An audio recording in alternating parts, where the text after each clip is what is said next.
Oh my God, that is a classic. The house is incredibly tidy, but that rectangle there... It looks like such a tip. But look at her. But that looks like, you know, like a house beautiful photograph. The dog would be at the bottom of the beautiful stairs, isn't it? But we've just got all the shit around it. That's the trouble. Well, look at that keto diet. After Dina was talking about that. How weird is that? It's an advert that we've got. We were talking about the keto diet yesterday, and what's popping up? Keto ads. How come? What a fantastic weekend of content there was. Wow. We had a fabulously, as ever, chaotic Curly Cooks. How long was Curly Cooks on Saturday? 1 hour 23. 1 hour, 23 minutes of live television. I don't know how you do it with that camera. We've got to think of a different way. Well, no, I'm going to use a gimbal next week. But it was really good. And then we had a live No Name Sunday show, which was fantastic because... Shall I show them a clip? Oh, yeah, let's just show you Look this. what we got. So Nanny Di had no idea She was coming down to do a book review. Came down to do a book review, and I put my apron on her. What? And made her cook an egg. That looks like a good egg. So easy over. Easy over. Easy over. Oh! Oh my God! Is that easy? Yeah. That is easy over. Honestly, for the next hour, she kept saying, "I've cooked an egg." Now the weirdest part of that is I haven't stopped. I haven't stopped thinking about her being in an apron and cooking because, as she herself said, she's never stood at a hob. Well, I showed Kiki that film. She went, "Oh, I've never seen Nanny Di stand next to a cooker." Absolutely bizarre. And look, I made this. Oh. This was on the live No Name Sunday show. It was absolutely delicious. Look at that. Creamy ricotta, spinach, lemon, olive oil, spaghetti. It was beautiful. Ricotta, did you say? Ricotta. Yeah. So there you go, all sorts of wonderful content for that. And me and Nanny Di did a fantastically interesting, I think, listening to Nanny Di, Members Live from the car, didn't we? 35 minutes of fun, and 6 of you won cards. Lots of cards going out today, by the way. Oh, look at those. Where was that? Lovely croissants. Oh, that was in... Little frozen. Was that in the No Name? It No, I just filmed them because I just couldn't believe them. They're the frozen croissants. They're about this big. They look like nothing. I put them in the Ninja. They blew up like this. They were really, really like French, like you get in France, croissant. Floppy and buttery and just absolutely delicious. And I'm going to show you how to make a dessert with them today on Instagram because, yeah, it's delicious. Anyway, welcome. How are you all doing? Oh, is it Sky's birthday? Is it? Happy birthday, Sky. We will sing you happy birthday at the end. No, I didn't air fry it, Zoe. I just did it in the bake thing. But maybe I should try air frying them. I can hula hoop this, look. No, right, it's going to be an injury. Mark, you're going to do your neck. Right there.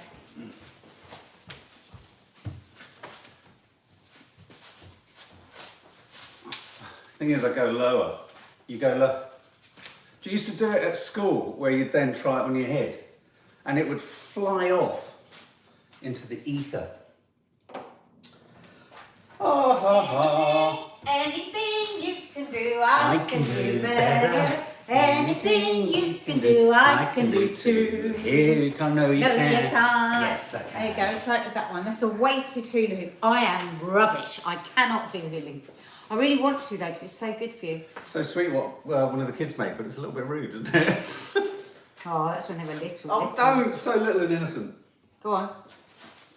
Not with your neck! Mark, it's weighted! Mark! Right, you're going to get a bloody neck ache now. I thought I did quite well. Don't, it's weighted, you shouldn't do that. God. And then would you do it on your head? Look, Do you know, no, look, don't, Mark. look, Don't do it on your head. Hang on. Oh, God. Mark. No. Oh. Good. I'm glad. I'm glad you've hurt yourself. And you'll have to put the osteopath. I'm not doing it. My nose. Good. It's weighted. It's really heavy. Stupid boy. Oh, it's ribbed. It's ribbed and weighted. It's ribbed. You idiot. I've never known. Do you know one? Because I did the marathon twice. And once I did the marathon and there was a girl who hula hooped the entire way. She didn't drop the fucking hula hoop the entire 26.2 miles. Can I say one of the most depressing? that? That's amazing. Can I just say one of the most depressing moments in a marathon was when a man with a washing machine strapped to his back overtook me. And me. I know, when they overtake you know you're not going fast. And then when I'd finished and I was broken and it took me 6.5 hours, I went, oh my God, just think that poor man with the fridge on his back, full size fridge, he'll still be going there. Went, our friends went, no, he came in 2 hours before you. He was like this. He was from the British Foreign Legion. No, the British Legion. It was amazing. He was like that. Amazing. And he had a full size fridge on him, like that. And he did this 26 miles. He was, by the end of the race, he was fully spinning. It's just such an extraordinary. He was I'll never do totally it again. rinsed out, though, wasn't he? I've injured myself for life from doing that. Have you? Yeah, should never have done it. Nadia getting out of the car after driving back was hysterical. In fact, you looked like the guy with the fridge on his back. Well, no, I said somebody's going to have to help me get out of the car, and one person came around to the door. I went, no, I'm going to need more than that. I'm going to need 4 people because I was in the shape of the seat. But at the end, do you remember at the end of it? I was crawled like I'd for taken 3 days. ecstasy or something. Yeah, he was so high. I was so for high. days, and I wasn't. I was flat because I felt like I'd been rubbish. Yeah. Classic Anyway, me. there you go. We've had hula hooping and marathon memories. Oh, well done, Chloe. 3 miles yesterday. Kiki and I were watching a. Well done, a 5K, that's a 5K. Oh my God, Kiki and I watched You and Me yesterday on ITVX. If you love a tearjerker, watch it. It's 3-part drama and we were crying and laughing. But there's a couple of scenes where these 2 young people are running and they're running really fast. And I said to Kiki, God, I would love to be able to run. I wondered if now I've lost weight, it would be better. I think you should start gently on a running machine. Yeah. I'm sure this is I really do miss interesting it. for these guys.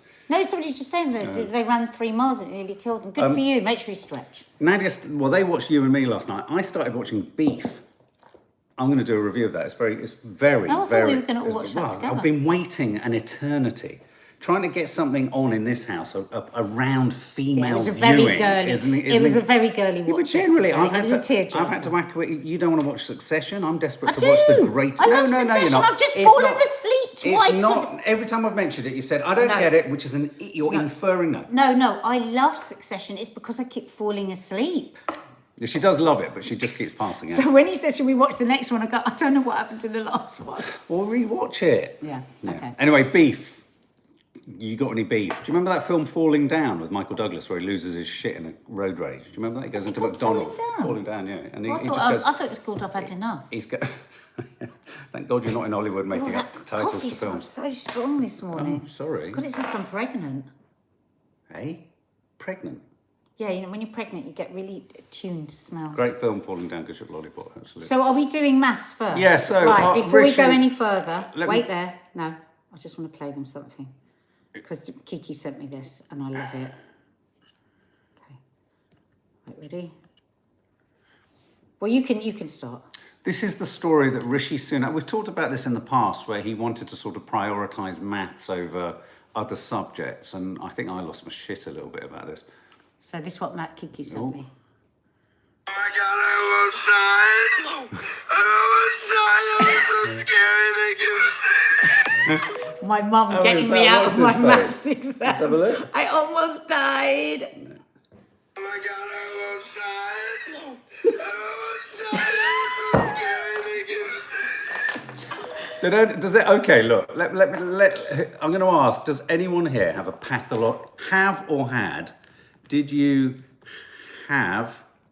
Oh God. Okay. Pick up so the what story. are you saying? Did you have? So I hate everything that Rishi Sunak has said. You know, we've got to stop accepting in this country that we're no good at maths. you know, we have to continue learning maths until we're 18. You're going to, I mean, my friend's son now has taken the maths GCSE 3 times. It is a waste of everyone's time. If you've taken it 3 times and you've failed every time, you're not going to pass it. Can I just very quickly on a sidebar, Kimberly Jones, we are watching Fleischmann's at the Oh last my episode. God. Sensational series. Cannot recommend it. Oh, you watched it? Sorry, I thought you were saying watch it. Sorry, go on. But I do agree with him on one thing, and this might surprise you that I agree with him. I agree with him that we can't continue on the way that we are with maths. Well, And I have a solution. let me just chip in, because this is him doubling down on, I just want to read a few of his quotes. Okay. He says, we must end the anti-maths mindset so the economy can grow. Now, one of the things I have an issue with here is that baked into this idea, it feels, because I, like you, actually agree with some of this, is this idea that everything is about being in service of the economy solely. And of course the economy is important and life everything, than that. but there is more to life than that, which is why I worry about the prioritising of one thing moving forward. So he said that, and he also said also it's that there's an just- anti-maths mindset. But you know, right. And also finally he says, he criticises the cultural sense that it's okay to be bad at maths. Right. Okay? This is the government's fault. All previous governments, whoever you are, none of you have ever looked at the why. Why are so many people in this country failing at maths compared to other countries? What is it? Well, I think It's we're the worst. dire. I think we're worst in the Absolutely dire. Euro block. Right. Now, almost everyone I know, and I suppose that's because I move in more arty sort of circles, Well, we both- hated maths and was terrible at maths, right? So let's really look at why that is. Talk to people that failed at maths. Talk to people that were terrified by maths. He said, you know, I can't remember what percentage of people have the maths abilities of a 9-year-old. 9-year-old. My maths abilities are that of a 6-year-old. I would genuinely say that. I can't be in a shop and go, okay, 30% off, that's da-da-da. I just can't do it, right? And every maths lesson I was ever in, I was scared, right? I was scared of being asked something. It was just a jumbled nonsense to me. I couldn't get it. And almost every maths teacher I had was an angry teacher, that you would feel them, because I would need stuff explained over and over and over again. But I would pretend that I'd understood them because you could feel them getting irritated. Now, I don't blame them for that, because I probably was very fucking irritating. But I think we need to think about kindness around maths. And I think we need to think of arithmetic. Mathematics, where I was just talking to Kiki, who's up there studying away, you know, desperately trying to get her maths GCSE so that she can not have to repeat it when she goes to college to her A-levels. And she said, you know, she said, there's so much of it that I just will never be able to do. I can't get it. And I also know it will not serve me at all in the life that I'm having. But that I'm planning. But what we all do absolutely need to be able to do, we need to be able to work out our finances. We need to be able to work out things like mortgages and interest on different accounts, and maybe just a vague idea of what's happening with the world and finances. And I feel I've spent my whole life feeling stupid because I wasn't good at maths, and that is wrong. Because if I sat Rishi Sunak down now and said to him, could you write a poem, look out of that window and write a beautiful poem about what you see, really make me feel something by what you see when you look out of that window. And if you can't do it, I'm going to make you keep on doing it until you're 18. It doesn't. And you will sit and you will try over and over again until you find the ability to write a poem or paint a picture that's going to move me. He wouldn't be able to do it because it's not his thing. So I think what he's going to do is continue. If they're just going to follow the course that they're on with the same kind of maths teaching, you're actually going to cause more and more feelings of failure in people and insecurity about their intelligence. Intelligence does not boil down to whether you're good at maths or not. The reason Rishi Sunak couldn't look out of that window, or probably wouldn't look out of that window to write a poem, is it doesn't help the economy. And that Yeah. I hate the language around it, because I actually think they're absolutely right to the extent that we are the lowest in terms of, we are the least numerate country among the 38 So do I. that are in the OECD. Is he asking why?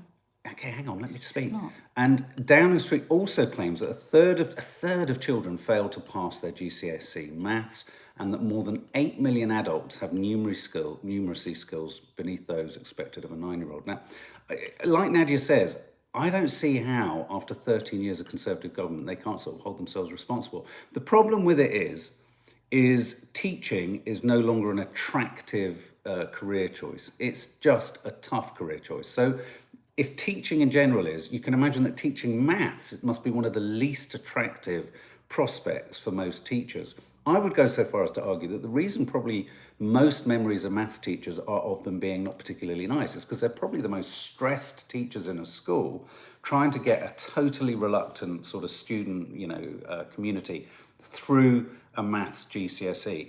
Funky kids. I have did you say number dyslexia, and I'm running a successful business. Thank you. One day, Kiki came home and she was so down, wasn't she?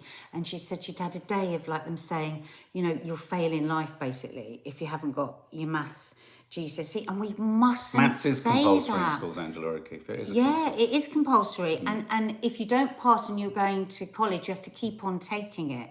And I think that is ridiculous. It's like, usually the thing you failed in is that block. It might be algebra, it might be something. Well, I think, and to just keep taking the test over. I think this is the problem with it. I personally think that what should happen coming through schooling and should happen prior to GCSE is there should be a sense of what individual students' strengths are. So in a sense, I do believe in some kind of streaming with maths, so that you're taken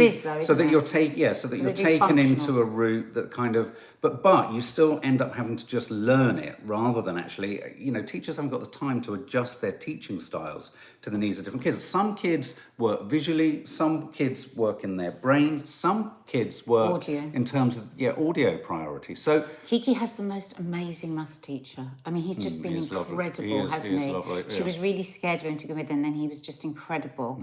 And he's brought her on leaps and bounds, but there is going to be, we all have that sort of maths thing. There's going to be a certain block with it. And I think by saying you're not going to stop doing it until you've got it, Kiki just said to me, I think that would cause huge mental health problems because so many kids are dipping for that line to get to college and just do the subjects that they're passionate about. She goes, and if you suddenly told them now they're going to keep doing maths till they're 18. But I think it's like one of the problems with science. It's like most kids, who were we talking about? I think me and Nanny Di were yesterday on the Members Live. A lot of kids like biology because you can immediately relate even the more complicated bits of biology to the real world.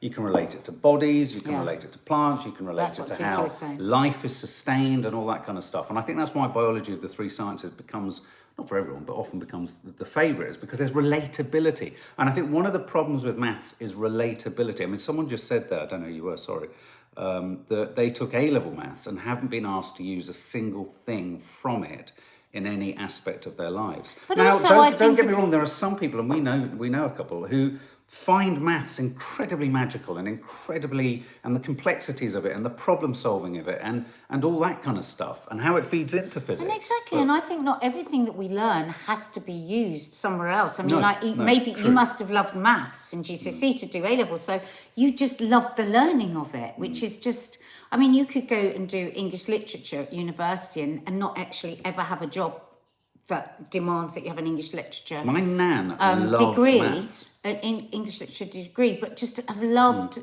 that. And I think we've lost that a bit, that learning should be for the love of learning sometimes as well, not just about how you're going to earn money. Well, I think that's really important. And I think, in a sense, I wish Rishi Sunak just hadn't put economy at the end. I think, numeracy, literacy, and I think to quote Ken Robinson yet again, creativity should be the third. I think it's not just numeracy and literacy. I think creativity. Someone just said there as well, there should be politics GCSE. I was talking about this yesterday. I did politics O-level.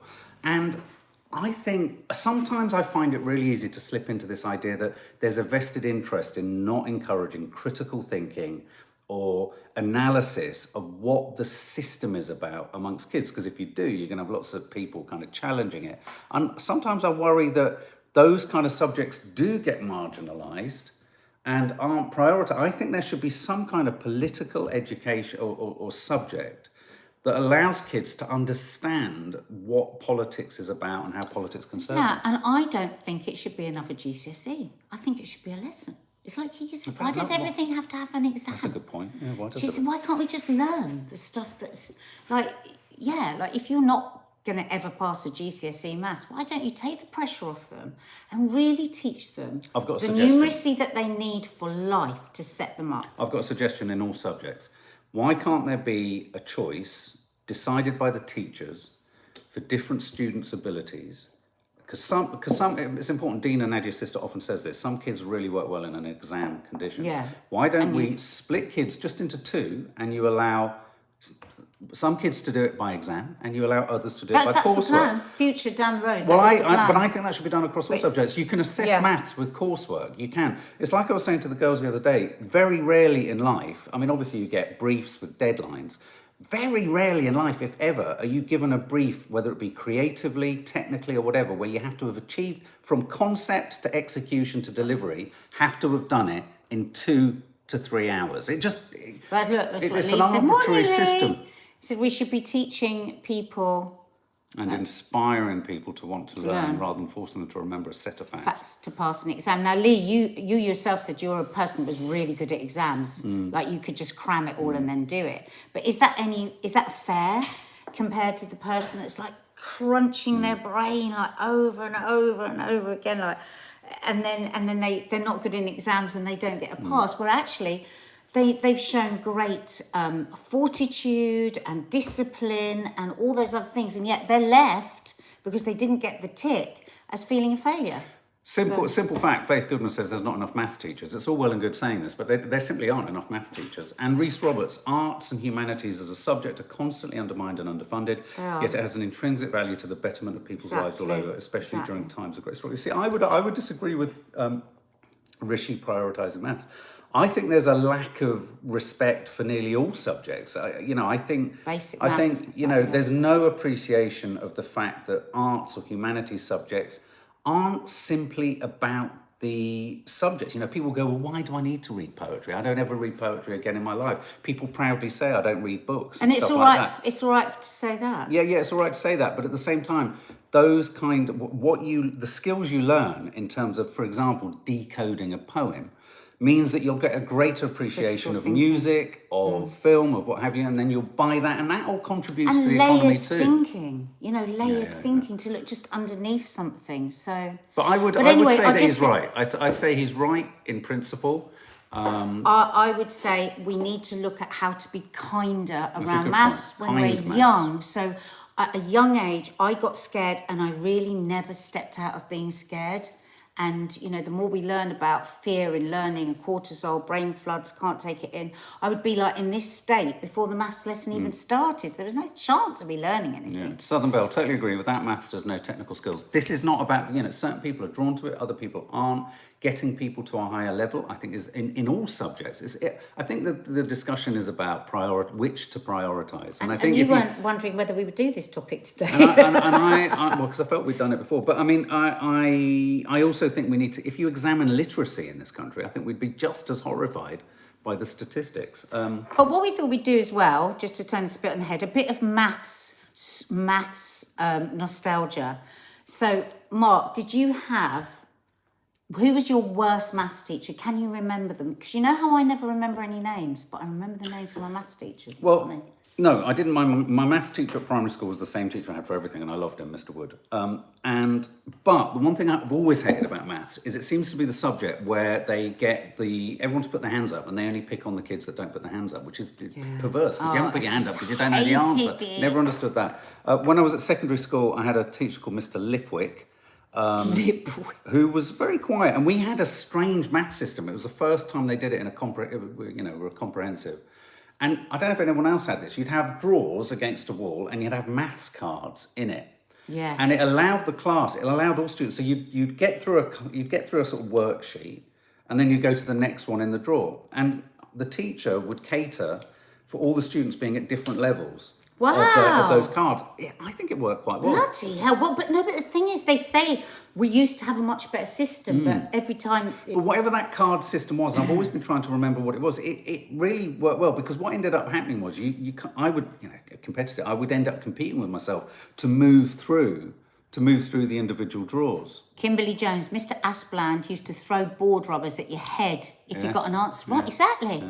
Loads of maths teachers had very serious LM, my worst maths teacher, was called Brillo Pad because of his hair. Terrible BO and an angry man. Mr. Oh Litwick. my God, I wonder if he was the same teacher as mine. He's the one I was telling you about the other day where his sweat went through his shirt, his jumper and his tweed jacket. Wow. And he had like white round there and then a wet armpit.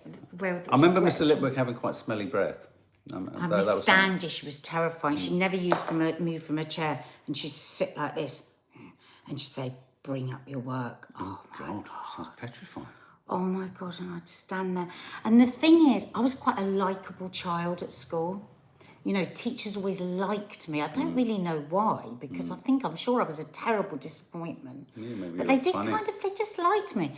But so she liked me, so she wouldn't scream at me in the way that she had, but just this crushing disappointment you would feel coming off her, and like impatience. And I just used to be just devastated. Double maths, a day of double maths was my worst nightmare. Sarah Fox, my maths teacher was called Mr. Street. Isn't it funny how we all remember? We used to throw chewy and sweets at our maths teacher when he turned around. Oh, you naughty kids. God, he wasn't a scary one then. No. A whole year wasted for me. Oh, where have you gone? Oh, I've lost you. Sorry. 1 whole year wasted for me. One teacher taught algebra and the other maths puzzles. Tim Reed. Hi, Tim. My maths teacher used to put people down to improve them. It did the opposite to me. Well, exactly. Kinder maths. Almost need maths teachers with some kind of psychology. Well, I think the point here, Zoe Agnew was made to feel so dumb. I think it's kindness. I think trying to find kindness in the teaching of maths. But kindness isn't something that I think Rishi's going to put at the top of his list of. It's all going to be stuff that sits in an Excel chart, isn't it? The training for additional needs. SEN teachers are much more patient teachers. They have a different kind of training. And I think you need that. It's like additional needs. Of course, it's dream cuckoo land that we will ever have additional needs for any of the arts. They're never going to do that. But why not have kinder, more patient, slower paced teaching for people where they struggle? As Faith Goodman said, there isn't time in the timetables and there isn't span. Teachers are stressed. Good Ship Lollipop, final one on this. I had a teacher with a gammy leg and he used to tell us to kick it as he couldn't feel a thing. I love your memories, guys. I love your memories. Yeah. Oh, Gina J. Yeah, go and check it out. Okay, maths. That was maths. 57% of you said you do. Yeah, 57% of you said you do or didn't have a phobia of maths. We were going to talk about child and adolescent mental health, which is always on the downward spiral. But I'm going to move on to, and we're not going to use the word.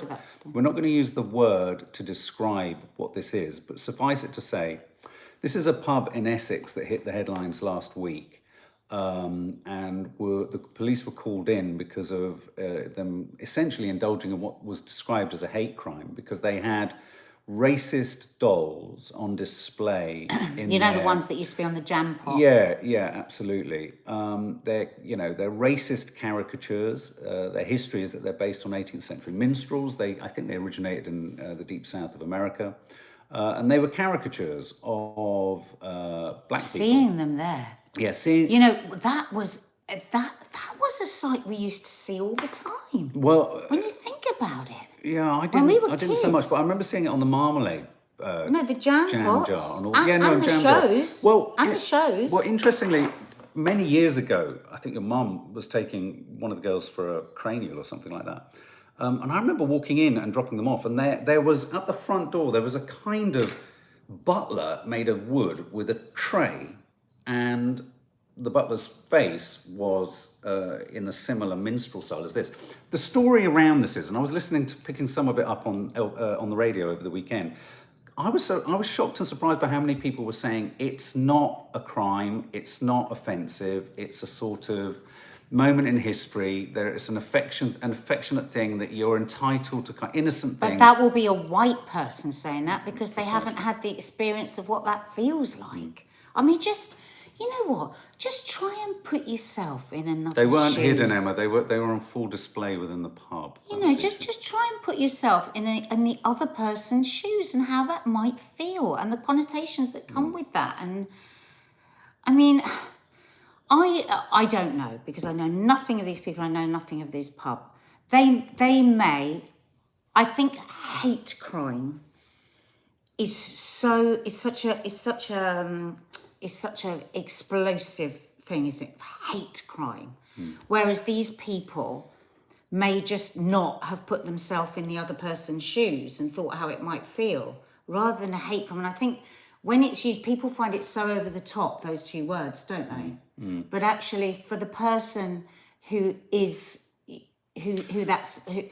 targeted at or was targeted at, it must feel very much like a hate crime. Well, someone just said, and that sounds reasonable enough, if you don't like it, don't go in there. But here's the problem. Most pubs, I mean, certainly when you're moving around the country or on occasion, what have you, most pubs you pop into, don't you? Okay, there are the regulars, obviously, but a lot of pubs, I mean, most pubs I've ever been into, were in transit somewhere else. So you pop in to either get a drink or to get some food. And I think in that instance, it would be particularly horrendous if you were black and you went into, I mean, I don't know if But it's then an you're kind of irony that the talking- pub is called the White Hart, but yeah. But then you're kind of talking about some kind of segregation where, like, you can have places where all this stuff is shown, but just no black people go in there because you might be upset. You just can't do that. That just Did wouldn't anyone work. see these when you were young? I mean, I think I I did. think I have a Ubiquitous. memory of them.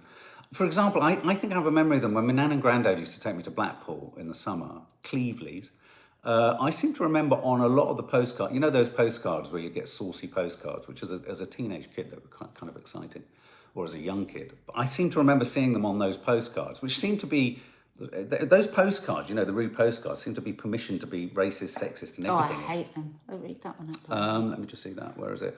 It's Jalen Luther. It's like a Confederate flag here in the South. Those dolls as well are horrible. I wouldn't go into any place that has either of them, and I stay away from people who do, but shouldn't be an arrest. That's I interesting. don't think it should be an arrest. Right, okay. Unless somebody, like, if you would go in and you would say, you may not have realised that this is very offensive to a lot of people, so can we ask you to take them down, is what it needs to be. But When I yeah, was it's a tricky one. child, we had the black and white minstrels on Saturday. I don't know what shows they were. They were on all the sort of big shiny floor shows, weren't they? Morecambe and Wise and all of that. The black and white minstrel show. Yeah, Yeah, but absolutely. we were ignorant in the sense that we did not know. Because, like, if you'd always grown up with that, which I had, you would just think nothing of it. But now when you look back, you think, how did we not? Subsequent How did we not to know? the story coming out, the pub is in the news today because it's been vandalised. It's slightly unclear whether the vandals were part of a previous sort of fracas with the pub, or whether it's sort of anti-racist attack. Camera, which is the organisation Campaign for Real Ale, I believe, have knocked it off its list of pubs. So Camera have been quite forceful in that. The owners of the pub say, I'm getting a notice printed saying we've got these dolls on display. If you find this offensive, don't come in. I think that's right. And if they don't like them, they can walk out the door. No arrests have been made in connection with the alleged attack. Well, I think it would remove the possibility of someone walking in and being essentially visually hijacked by it.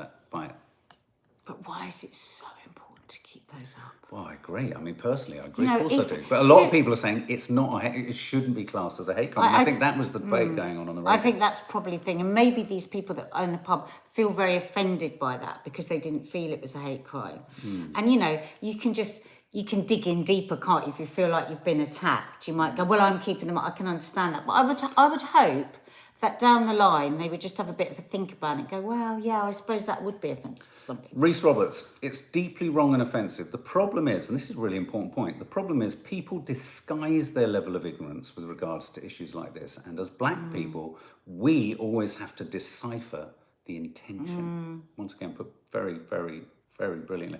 Helen Fatherley, as a child when we had the black and white minstrels on television, it never even occurred to me that it was offensive. No. I thought they were just performing a certain type of music. I mean, yeah, I mean, God Almighty, what we didn't know in the 70s, hey? So yeah, there you go. That was a story that was generating a lot. You start off a saying, lot my of dad was chat in over the Mind Your Language Yeah, a if couple you of look back times. at that. Jesus. Yeah. Final story, because we've run over, is this head teacher who was Or do you not want to do that one? castigated. That's what I'm doing. Oh, sorry, Castigated for Emma saying. Watson. You didn't want to Castigated for saying good morning, girls. I just thought this was an interesting story in that she was cautioned or told off because Education Secretary had to intervene because it was reported a head teacher was made to apologise to children over her classroom greeting of saying good morning, girls. This is a girls' school. And a number of the girls in year 7 complained, saying it wasn't inclusive. To be fair to the government and to be fair to the Education Secretary, they are conducting a research into and looking at possible legislation for guidance to schools on how to deal with inclusion and diversity, etc. But what do you think of this? What do you think of a teacher having to apologise for saying good morning, girls? Is that reasonable? I feel really, really sorry for teachers at the moment with this debate because we talk to a lot of different young people, don't we? Rosemary Mahita just quickly says, good morning, everyone. Maybe. Good morning, everyone, but I don't think you should ever, ever make a teacher come out and apologise to a class.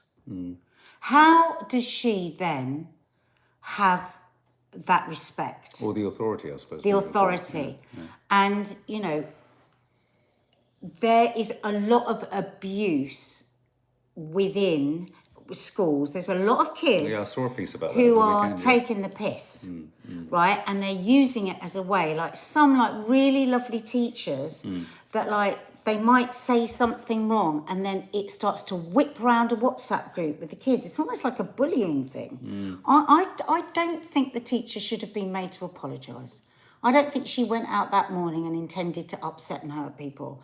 And I think it's really, really, really tricky time. There's so many eggshells that they're walking on, and I don't think a class of children should be allowed to. I think you could have the debate. I think you could have the conversation. But I think it's really unfair. I think to find this unfair and to find this sort of, I don't know, it seems disproportionate in terms of it's a girls' school as well. Though that isn't to say there needs to be an understanding of inclusivity and how that can be expressed within greetings or language and what have you. I do sometimes worry, and this is a major concern, and I don't think it's just around issues around trans and gender identity. I sometimes worry that we're in a little bit of a crucible situation here, where an appetite is made. There's a frenzied appetite that kind of infects and is caught between everyone. That they realise there's some power here to kind of challenge. And that's my worry, is where can you separate off genuine inclusivity and then where is there an opportunism here to kind of challenge, be stronger, pull people down, seek cancellation. I've always said all along, I think that one has to be safe to ask questions and understand more. And in asking questions and understanding more, that isn't insensitive. To characterise it as insensitive, there will forever not be any understanding. And I do think, not everyone, I do think there is a lobby that wants to divide rather than unite. Yeah, why can't we unite and find out? I think that headmistress is shocking to make that teacher do that. I really do. No, she was the headmistress. It was students. She was encouraged probably by the Board of Governors. Busy as well. It's a private school, isn't it? So you're very controlled by it's like I was this friend of mine whose child is not sure what's happening with her gender wise, and it changes month to month, and she's constantly getting phoned by the school, this friend of mine, and told, I don't want to say them, I'm picking carefully here because I don't want to reveal them. So and so was misgendered today at lunchtime, and my friend's going, okay, so is so-and-so upset? She's realised, well, she was a bit upset. I said, yeah, but so, what she wanted to say is, why are you phoning me? Just Doesn't get it- them to talk and just say, look, you may not realise that wants to be called and this is a pronoun. You probably didn't realise that because you knew her by her previous pronoun. This isn't a situation where you need to call the mother. But actually that school are probably so caught up in what they should and shouldn't do. And that's why I think they need to stop mucking about, the government, and they need to give really clear guidelines so that you can't have this sort of, whiffle waffle every day. Okay, Aaron Bullimore, I wanted to see what you thought. Misgendering is a personal thing. I'm never insulted when you say good morning, guys and girls. I'm neither, but I'm aware you're just generalising. I mean, I often say hi, guys, to all of you, to women, all the women in my life. Say hi, guys. I mean, but I don't want to sort of be tiptoeing around whether one says that. The intention is not to go, I want to misgender you, and it's just not like that. Very quickly, Emma Watson shares inspirational post on what's changed since her Saturn return. Yeah, I know. This is astrological. Apparently, Saturn does a complete rotation, I think, either round the Earth or something, and it's pretty much every 26 to 30 years. So it's And really this is- incredible time. My yoga teacher was talking about this yesterday. And what did she say about it? Well, she says she's just had a renewal. She feels like a rebirth. That she feels like things have just changed for her. She feels like, I burnt some things down. I hope she didn't burn any houses down. I eat green things. I got obsessed with making Squarespace websites. I directed my first commercial. Thank you to the witches in my coven who were so pivotal in helping me arrive at where and who I am. And she talks my about yoga teacher, Saturn. Yeah. at the beginning of the yoga class yesterday, she read this out, and I was actually thinking of you guys, and I was thinking of a couple of people that we know that I felt would really resonate with. Eclipses are a huge gift from the universe. They come along to reveal truths, bring things to your attention, and help put you back on the right path, creating endings and new beginnings. So a lot of people are feeling this at the moment, wanting to shift their life and change this. As solar eclipses block out the light of the sun, they take you into the darkness, but only so that you can clearly see what you've been hiding from and avoiding. All that has been subconsciously keeping you scared, stuck and small. Lunar eclipses bring endings and release as the full moon shines a huge illuminating light onto your life and shows you where you are gripping, clinging, holding on and staying too much in your comfort zone, not allowing yourself to grow and expand. Fear, last bit. So, and I definitely have been feeling that. It's like, and talking a lot to the girls, it's like the other side of fear is success. And when I say success, I don't mean money, I mean a move on from where you are. We get so fearful, and like that quote I love, old age is a slow decline into comfort. We want to be more and more comfortable, and actually sometimes we need to just shake things up a bit. I think when Saturn returns for people, it's specifically different for everyone because it's based upon where Saturn was when you were born and it getting fully round back to there, and that's what happens every 33 years. I mean, you were talking about lunar eclipses, is that right? Yeah. So Saturn returns at different times for different people. I mean, this is the weird thing for me. I mean, I've always kind of been a bit po-faced about astrology, and yet I'm always drawn to it because it is hooked up to outer space. And sometimes I just think there are tugs and pulls and all this kind of stuff. The moon literally pulls the tides and pushes the tides. Incredible time for change. Yeah, I reckon there are sorts of, I mean, solar flares affect our mobile phones. So why wouldn't things affect all of us in different ways? Stacey Randall's been very naughty again. Okay, quick happy birthday to Sky, because we've massively overrun. Happy birthday, Sky, and happy birthday to you. Happy birthday to you. Happy birthday, dear Sky. Happy birthday to you. Okay, guys, lots of love. Have a good Monday, and we'll see you soon.